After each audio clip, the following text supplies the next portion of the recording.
क्या हम चलती फिरती लाशें बन चुके हैं? कहां हमने अपनी आत्माओं को, अपने जमीर को दफन कर दिया है? क्या आज आप अपनी बेटी को कह सकते हैं कि वो सुरक्षित है? पिछली सरकारों में उत्तर प्रदेश में महिलाएं सुरक्षित नहीं थी।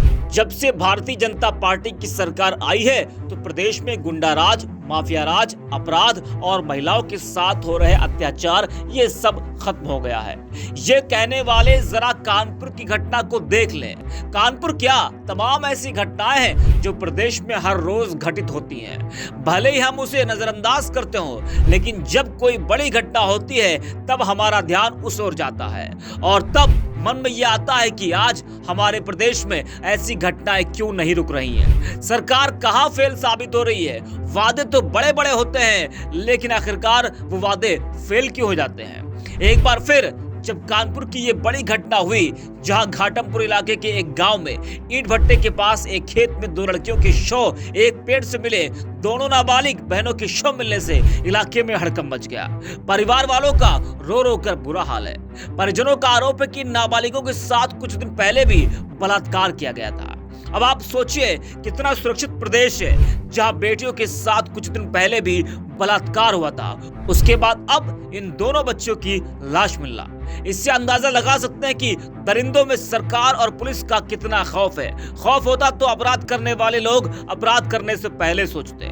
महिला सुरक्षा का दावा करने वाली बीजेपी सरकार की लगातार पोल खुल रही है। एक तरफ जहां पीएम नरेंद्र मोदी कहते हैं कि उत्तर प्रदेश में योगी सरकार आने के बाद से अपराध में भारी कमी आई है, यही भारी कमी आई है जो आप देख पा रहे हैं।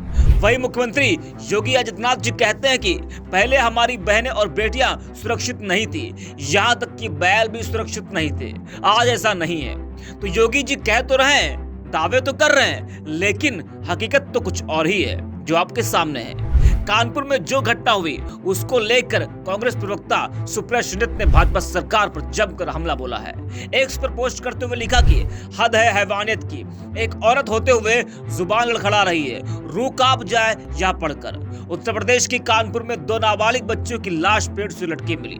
इनके परिवार के लोग ईंटे के भट्टे पर मजदूरी करते हैं। उनके मुताबिक ईंट भट्टे के ठेकेदार ने पहले बच्चियों का नहाते हुए वीडियो बनाया, फिर ब्लैकमेल कर रेप किया, दोस्तों के साथ गैंगरेप भी किया। तंग आकर इन नाबालिग बच्चियों ने अपनी जान दे दी।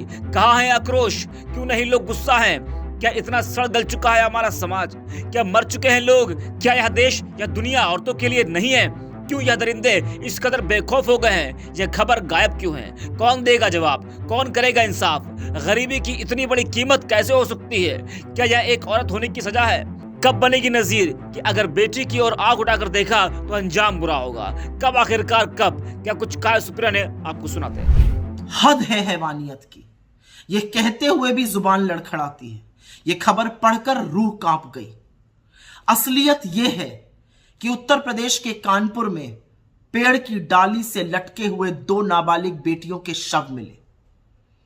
इन बच्चियों के परिजन, इनके परिवार के लोग एक ईंटे के भट्टे पर काम करते थे। स्वाभाविक है गरीब रहे होंगे। उस भट्टे के ठेकेदार ने इनके नहाते हुए वीडियो बनाए, उसके बाद इनको ब्लैकमेल किया, उनका रेप किया, उनकी दोस्त के साथ सामूहिक बलात्कार भी किया। बेटियां ये पीड़ा, ये दंश नहीं सह पाई और अंत में थक हार कर, तंग आकर उन्होंने अपनी जान दे दी।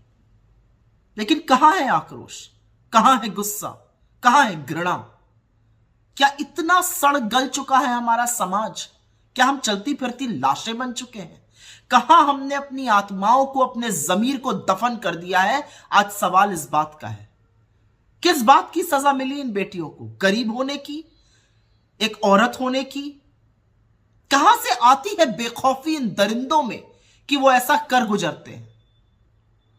क्यों नहीं नजीर बनती है कि अगर बेटी की ओर आंख उठाकर भी देखा तो आंखें निकाल ली जाएंगी? चाहे वो हाथरस हो या मणिपुर हो या आज कानपुर हो, ये दंश आधी आबादी ही क्यों सहती है?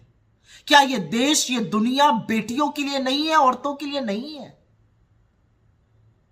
अगर आप एक अभिभावक हैं तो दिल पर हाथ रख के बोलिएगा, क्या आज आप अपनी बेटी को कह सकते हैं कि वो सुरक्षित है? अगर एक महिला है तो क्या आप चुप रह सकती हैं? और अगर आप एक मर्द हैं तो क्या अपने परिवार की बेटियों को, औरतों को, पत्नी को, बहन को मां को, अपने साथ काम करने वाली महिलाओं को यह कह सकते हैं कि जो हुआ वो गलत हुआ और वाकई में नजीर बननी चाहिए? अगर आप ऐसा नहीं कर सकते हैं तो आप एक चलती फिरती लाश से ज्यादा कुछ नहीं है। अगर कानपुर की इस दरिंदगी को पढ़ के आपको गुस्सा नहीं आता है तो आप वाकई में मर चुके हैं।